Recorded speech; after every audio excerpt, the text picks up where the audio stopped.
Bonjour à tous. Aujourd'hui, on va parler donc de l'Antéchrist. Depuis 2000 ans, la figure de l'Antéchrist fascine. Elle effraie et elle intrigue.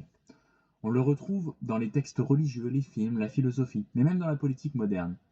Mais qui est-il vraiment? Est-ce que c'est un homme? Est-ce que c'est une idée? Ou alors est-ce que c'est le symbole simplement du mal universel?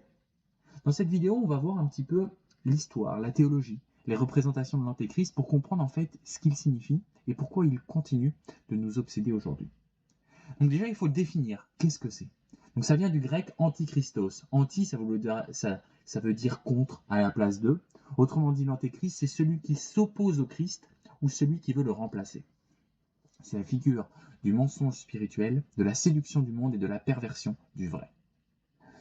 Dès les débuts du christianisme, on évoque l'idée qu'avant le retour du Christ apparaîtra un être ou un système qui trompera l'humanité entière. Et ce thème, celui de la tromperie ou de la séduction du mal, traverse toute l'histoire du christianisme, et même au-delà. Donc le mot antéchrist, il apparaît pour la première fois dans les lettres de Jean l'évangéliste à la fin du Nouveau Testament. Mais attention, à ce stade, il désigne pas seulement un seul individu. Il écrit: Petits enfants, l'antéchrist vient, et déjà beaucoup d'antéchrists sont venus. Autrement dit, l'antéchrist, c'est pas une seule personne, mais une attitude, un esprit, celui du mensonge, de la négation du Christ. C'est tout ce qui détourne l'homme de la vérité. Dans le livre de l'Apocalypse, le dernier texte de la Bible, le concept prend une dimension beaucoup plus symbolique. On y voit apparaître la bête, un être monstrueux auquel le dragon, c'est-à-dire Satan, donne son pouvoir. Cette bête règne sur les nations, séduit les foules et impose sa marque, le fameux 666. Le chiffre du mal par excellence, souvent interprété comme une allusion à l'empereur romain Néron, persécuteur des premiers chrétiens. D'ici déjà, ici, on va retrouver tous les symboles du mythe: le pouvoir, la séduction, la domination mondiale et la tromperie. Au fil des siècles, la figure de l'Antéchrist s'est précisée. Chez les pères de l'Église, des penseurs comme Irénée de Lyon, Tertullien ou Hippolyte, on commence à imaginer un homme unique, un futur tyran, un faux sauveur qui précédera le retour du Christ. Il se fera passer pour un messie, accomplira des prodiges, séduira les peuples et instaurera un règne de mensonges avant d'être détruit par Jésus lors du jugement dernier. Au Moyen Âge, l'Antéchrist devient un outil politique et religieux. Chaque camp s'en sert pour désigner son ennemi. Les papes traitent certains empereurs d'Antéchrist et les rois accusent parfois l'Église elle-même d'incarner cette figure du mal. Les prédicateurs en parlent dans leurs sermons et les artistes le représentent sur les fresques des cathédrales sous les traits d'un homme séduisant, charismatique, mais porteur du mal.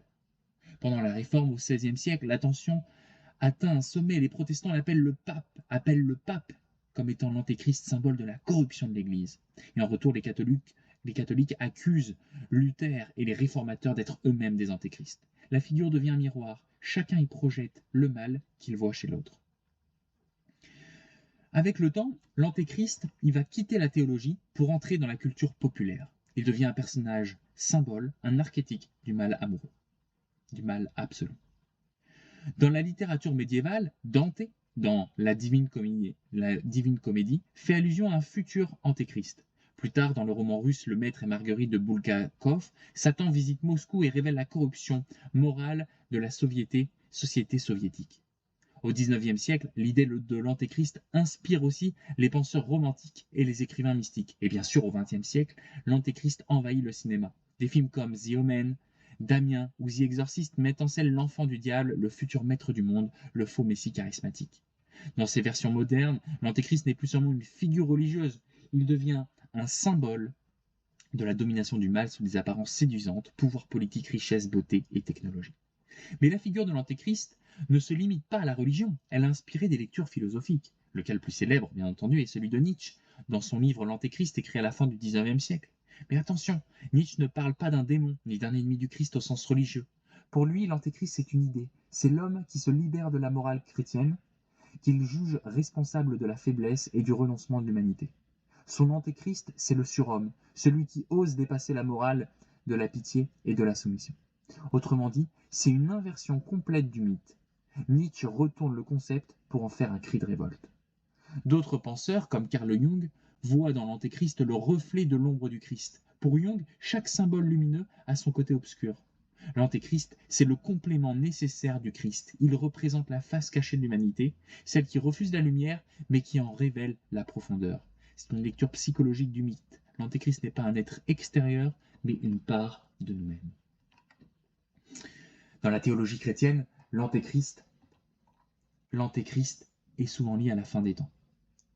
Les prophéties annoncent qu'avant le retour du Christ, il régnera sur le monde, il instaurera une fausse paix, séduira les nations et s'assoira sur un trône mondial. Mais à la fin, il sera vaincu par la vérité divine.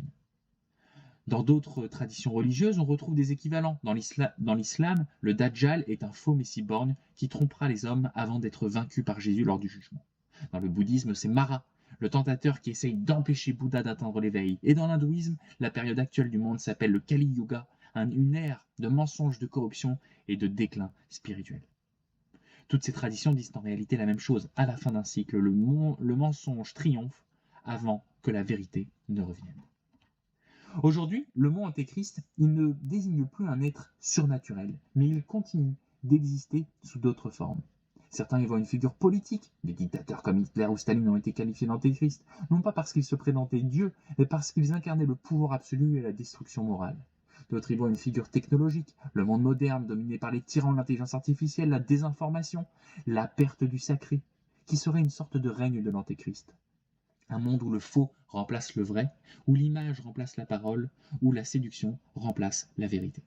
Et enfin, certains y voient une métaphore spirituelle. L'antéchrist, c'est tout ce qui, en nous, préfère le confort du mensonge à la douleur de la vérité. C'est la tentation de l'illusion, du pouvoir de la facilité. Donc si on prend un peu de recul, en fait, on se rend compte que l'antéchrist, c'est un archétype universel.